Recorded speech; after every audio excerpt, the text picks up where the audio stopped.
Have you ever looked around your life, your home, your routines, your relationships and thought, why don't I feel happy like I used to? You're not in crisis. Nothing dramatic has happened. But something feels off. The spark that once made you excited to wake up, to engage with others, to do the little things somehow, it's dimmed. And here's the quiet truth. Many seniors feel this way, but almost no one talks about it. You might still laugh at a good joke, enjoy your favorite meal, or appreciate a warm breeze through the window. But underneath it all, there's a lingering question. Why doesn't life feel as full as it once did? If this sounds familiar, know this: you're not alone.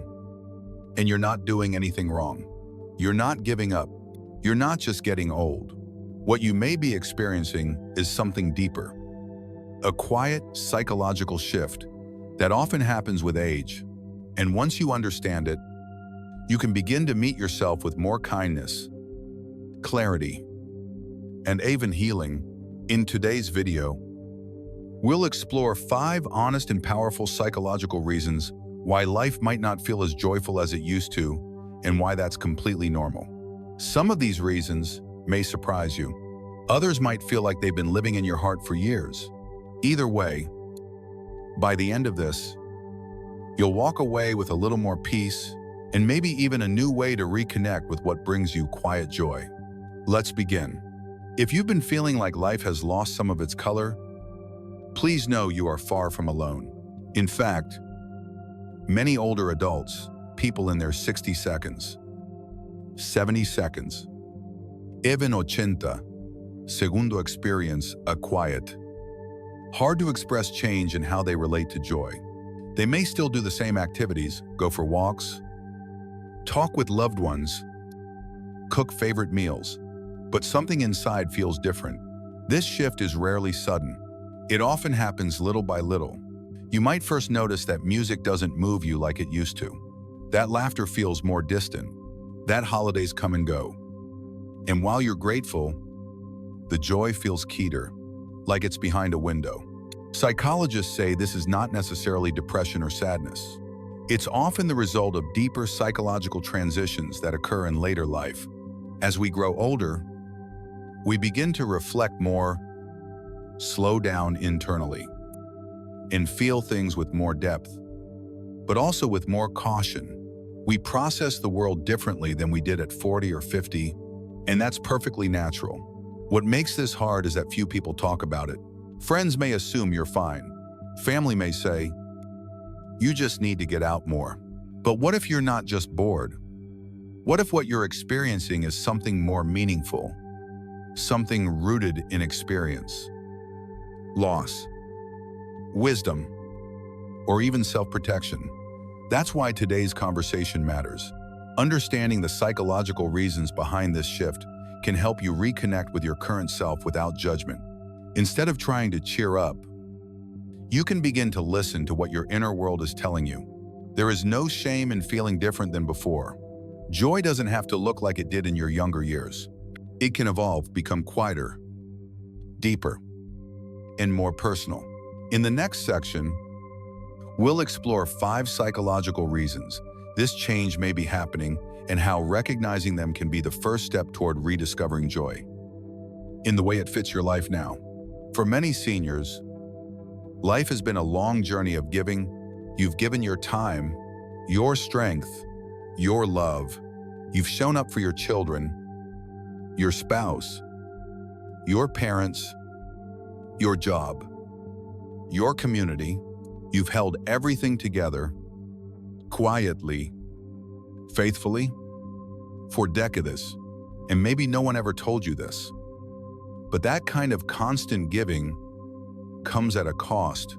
Emotional burnout doesn't always arrive with a dramatic collapse. It doesn't always feel like sadness or stress. Sometimes, it simply feels like numbness, like the joy you used to feel just doesn't rise up anymore. Let's take Marilyn, a 78-year-old former nurse and mother of 4. She spent her life in service first to patients, then to her family. She never complained. Even when she was exhausted, She found joy in caring for others, but now, retired and living alone.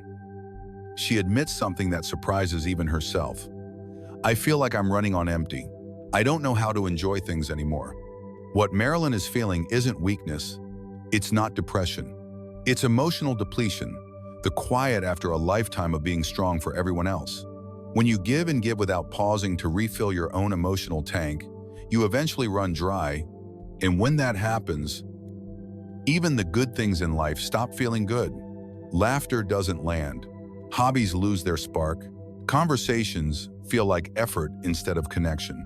Many older adults don't realize they're burned out because they were never taught to check in with their own needs. You were taught to be dependable, to be grateful, to keep going, but who reminded you to rest? Who gave you permission to say, "I've done enough for today"? The truth is, even joy takes energy, and if your emotional reserves have been running low for years, it's no wonder you don't feel as alive as you once did. So what can help? Start small. Reclaim moments that are just for you. Take a quiet walk, not to be productive, but to breathe. Listen to music, not to cheer yourself up, but to feel something again. Say no when something drains you. Say yes when something stirs a spark. No matter how small, you've spent a lifetime giving to others. Now it's time to give something back to yourself. Space, softness, and the right to enjoy life without guilt. Burnout isn't the end of joy. It's a signal, a reminder that you, too, deserve care. There's a quiet kind of grief that doesn't come from death, but from losing your role in the world. For decades, your identity might have been deeply tied to what you did. You were a teacher, a parent, a nurse, a provider. You had somewhere to be, people to care for, problems to solve. Each day came with responsibilities, and in those responsibilities, there was purpose. And then, gradually or all at once, that role begins to fade. Retirement arrives. The house becomes quiet. Your children build lives of their own. Friends pass. The pace of life slows. These transitions, each one so normal, can feel like tiny endings, and each one may chip away at that steady sense of I matter. Let's take George Tishasu, a former small business owner. For 40 years, his store gave him purpose.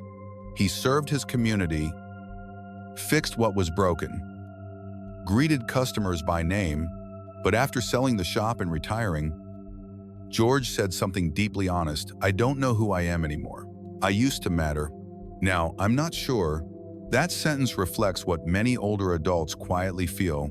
It's not just sadness, it's disorientation. It's not that life is bad, but that it no longer feels directed. Days blend together. Mornings feel flat. Even joyful things lose their color when you don't feel needed. The world often celebrates retirement with phrases like, "You've earned your rest." But what if that rest feels more like drifting after a lifetime of being active, of solving, serving, doing? Suddenly being still can feel like fading. So what's the way forward? First, recognize that this feeling doesn't mean something is wrong with you.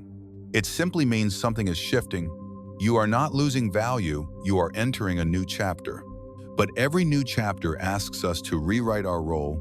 Maybe your children don't need your guidance every day, but your wisdom still matters.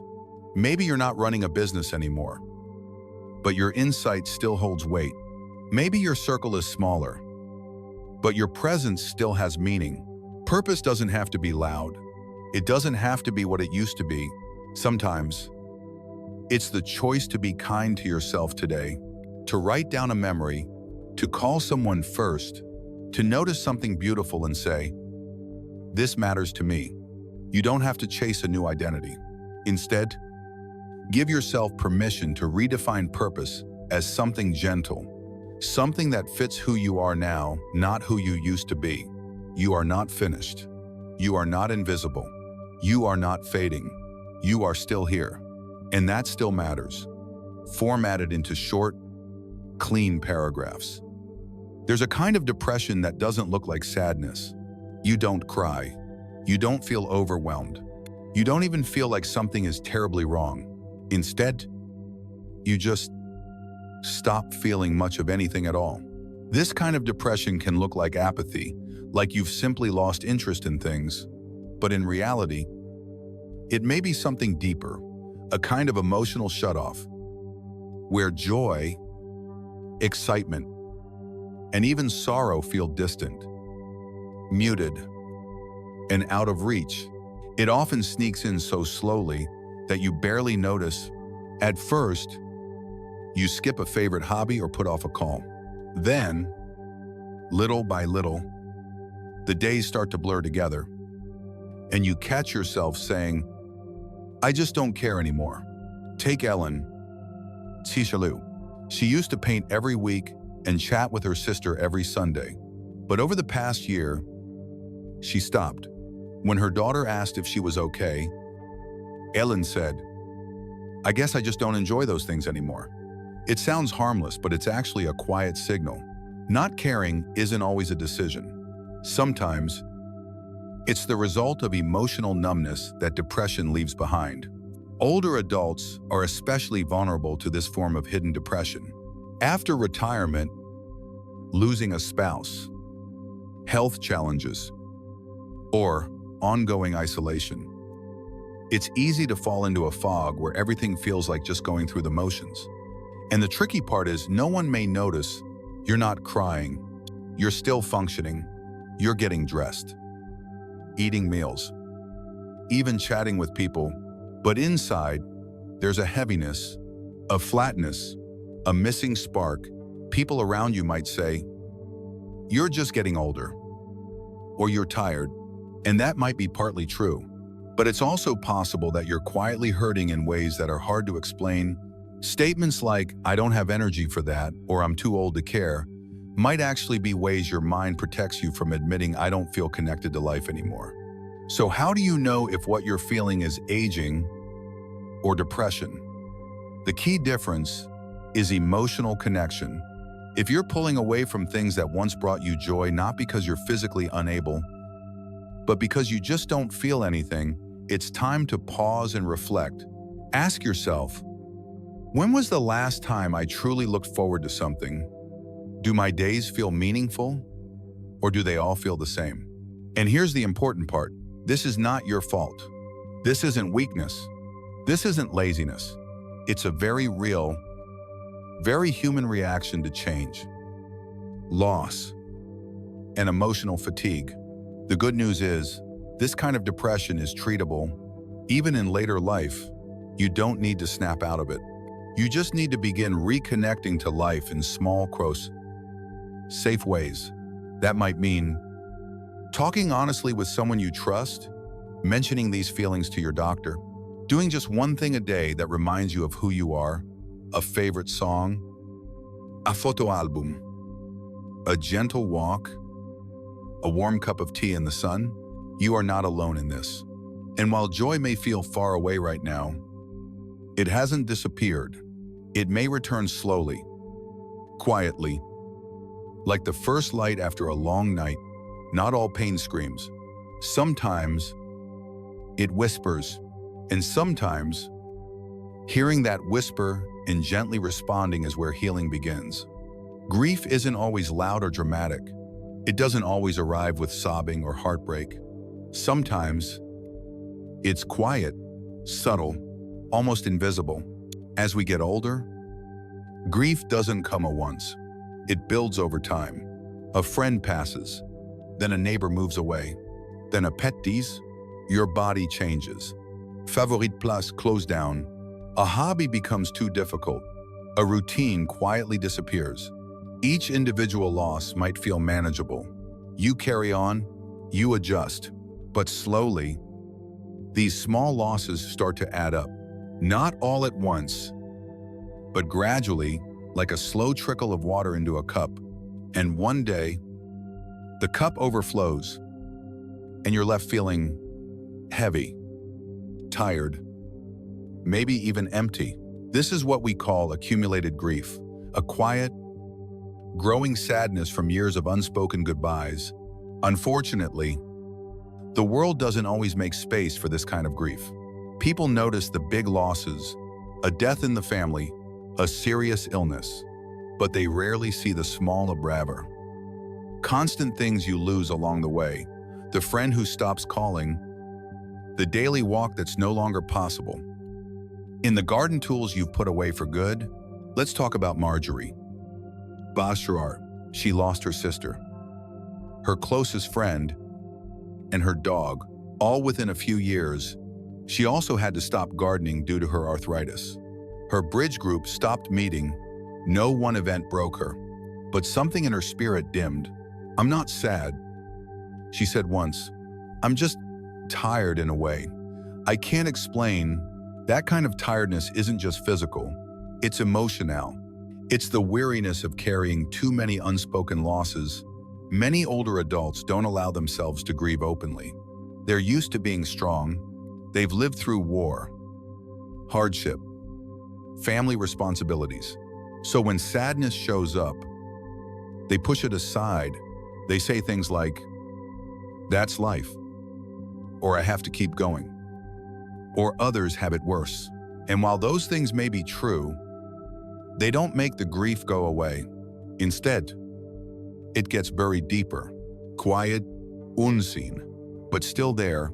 You might catch yourself withdrawing from people, from conversations, from things you once enjoyed, not because you've given up, but because you're carrying too much that's never been spoken aloud.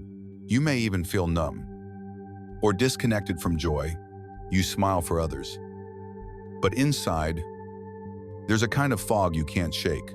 It's easy to mistake this for just getting older, but sometimes it's not aging. It's unprocessed grief, and left unacknowledged, it can drain your spirit and dull your days. So what can you do? First, give yourself permission to name what you've lost.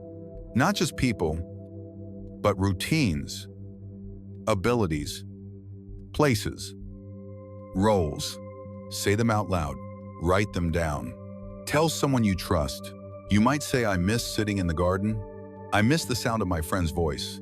I miss being needed every day." None of that is self-pity. It's honesty. And honesty opens the door to healing. If possible, talk to someone, a friend, a counselor, a support group. You don't have to fix anything. Just being heard is powerful. Some people find comfort in small rituals, lighting a candle, looking through old photos, planting something in memory, saying a prayer. These quiet acts can reconnect you with the love that still exists, even in loss. And most importantly, be gentle with yourself. You've lived through so much. You've had to say goodbye more times than most people realize. That doesn't make you broken, it makes you human. Grief doesn't have an expiration date. It doesn't mean you're stuck. It means you love deeply, and the echoes of that love are still with you. When you allow yourself to grieve even just a little, you also open space for peace. You might not feel joy right away, but you may begin to feel something softer, lighter, a sense of presence, a sense of being real again. You don't need to get over everything. You only need to recognize what you've carried, and maybe, slowly, set a little of it down. You are still here, and you still matter. Not every change you feel in later life means something is wrong. In fact, many of those changes are signs of something very natural, even wise. Sometimes, when people say you're not as social as before, or that you don't seem excited about things, what they're really seeing is something deeper, a quiet shift towards stillness and simplicity. As we age, our inner world begins to change. After decades of doing, planning, and taking care of others, it's completely normal to start craving something else, something gentler, something quieter. You may find yourself wanting fewer conversations, fewer obligations, and less noise in general. At the same time, you might feel drawn to calm routines, meaningful connection, and peaceful moments that allow you to breathe. This is not a sign of losing interest. It's a sign of realignment of your heart, your mind, and your energy. It's a natural process that happens when we've seen enough of the world to know what really matters. Take James. For example, he's 79 and used to host big Sunday dinners every week. For years, his home was filled with laughter, noise, and activity. He loved it, but slowly, he began to feel drained after those gatherings. The noise started to overwhelm him. The cleanup felt exhausting. So, he made a change. Now, James invites just one or two family members at a time. He sits with them, talks slowly, listens fully. I enjoy them more this way. He says, I don't need the crowd. I just want the moment. James isn't withdrawing. He's tuning into a different rhythm, one that feels more peaceful, more intentional. That's what many older adults experience: a quiet movement away from constant doing and a deeper appreciation for just being. But in our busy world, this shift is often misunderstood. People around you might think you're isolating. They might ask why you're not as active as before, or why you've stopped joining certain events. And maybe even you question it sometimes. You wonder, why don't I enjoy this anymore? Or have I become lazy? The answer is likely no. What's happening isn't about losing excitement, it's about gaining clarity. You're learning what fills you up and what drains you. You're realizing that not every plan needs to be accepted. You're choosing peace over pressure, and that's a healthy change. In fact, many elders describe this phase of life as a return to self. You might now prefer the quiet of your living room to the noise of a big gathering. You might enjoy a slow walk more than a long conversation. You might feel more comfortable with silence than with small talk. These aren't signs of decline. They're signs of wisdom, of honoring your own pace. You're not fading. You're focusing. Instead of chasing stimulation, you're choosing presence. Instead of multitasking, you're allowing yourself to simply be. This shift can bring relief. You no longer feel the need to say yes to everything. You can give yourself permission to rest, to observe, to enjoy life at your speed. But yes, it can also feel confusing at times. You might worry that people won't understand, that if you do less, you'll be seen as less, that if you slow down, you'll be left behind. But here's the truth. The people who love and respect you will adjust to your rhythm. They'll understand when you say, I'd prefer a quiet visit. They'll value the depth of your presence more than the length of your involvement. And if they don't, that says more about them than it does about you. This stage of life is a powerful one. It's not about doing more, it's about choosing more wisely. So ask yourself, what brings me peace today? What conversations feel meaningful?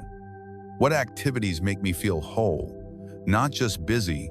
You've spent your life giving to others. Now, it's time to give yourself the space to enjoy the little things. Notice how the morning light warms your hands, how a favorite song brings back memories, how quiet moments open space for real reflection. Stillness isn't empty. It's full of presence. Simplicity isn't boring. It's honest. And slowing down isn't giving up. It's waking up to what really matters. If you found yourself preferring a slower life, you don't need to explain it. You've earned this rhythm. You've earned the right to rest, to choose, and to live more softly. And in that softness, you may find something surprising. Not the end of excitement, but the beginning of a deeper joy. A joy that doesn't rush, that doesn't demand, that simply is. Let yourself have it. You're not disappearing. You're arriving fully, quietly, and in your own beautiful way. If you found yourself pulling back from activities you used to enjoy, or feeling emotionally flat, tired, or different, it doesn't mean you're broken. And it certainly doesn't mean you failed. What you're experiencing is something many older adults go through quietly, and often without saying a word. Whether it's accumulated grief, emotional burnout, changing priorities, or a deeper longing for stillness, These are normal responses to a long, complex life. You've lived through more changes than most people will ever understand. You've lost things that matter deeply. You've adapted, endured, given, and held yourself together through moments when it wasn't easy. It's okay if that has left a mark. It's okay if joy feels harder to reach sometimes. And it's okay if your needs now look different than they did 10 years ago, or even just last year. You don't have to go back to the old version of yourself. You're not expected to be cheerful every day, or to pretend nothing has changed. Instead, give yourself the same kindness you've given others all your life. Recognize your feelings without rushing to fix them. Allow space for quiet. Let yourself rest, not just physically, but emotionally, and remember, you are not alone. There are millions of older adults feeling the same things, asking the same quiet questions, hoping someone else understands. You don't have to carry everything by yourself. Your life still matters. Your presence is still meaningful, and you are still allowed to feel even the hard feelings. This season of life may be softer, slower, and more reflective, but it is still yours and it is still valuable. There is no single right way to age. You don't need to stay the same. And you don't have to pretend to enjoy everything the way you once did. Life changes, and you change with it. Sometimes, the most powerful act of self-care is to listen closely to who you've become now. Instead of holding on to who you were before, maybe you need more rest these days. Maybe quiet matters more than plans. Maybe a slow walk or a warm cup of tea means more to you now than a full calendar ever could. That's not giving up, that's wisdom. That's growth. It's the natural result of living deeply and learning what truly matters. This stage of life may not be defined by productivity or big events, but by awareness, reflection, and presence. And that is its own kind of richness, quieter, but no less meaningful. Let this chapter be what it wants to be.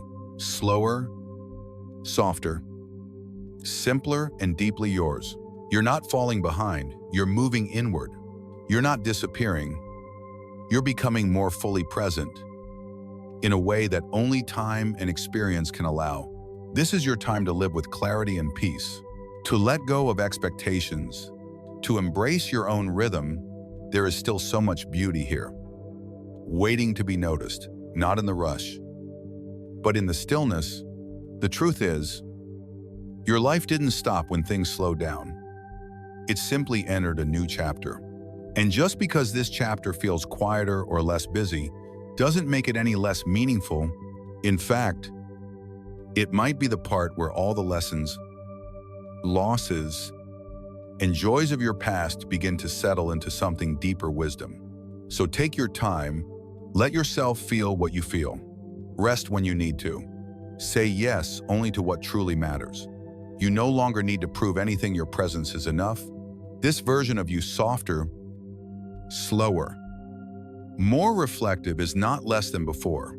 It is still you. And it is just as worthy, just as human, just as valuable as any version that came before. There's no need to rush back to how things used to be. You're not obligated to keep up with anyone else's pace. You're allowed to live differently now on your own terms, with your own rhythm. And if this message speaks to you, I invite you to take a moment, maybe leave a comment, or maybe just sit with the thoughts that stirred something inside you. What has this stage of life taught you? What brings you peace now? You don't have to shout to be heard. You don't have to be busy to have worth. You are enough exactly as you are. In this very moment,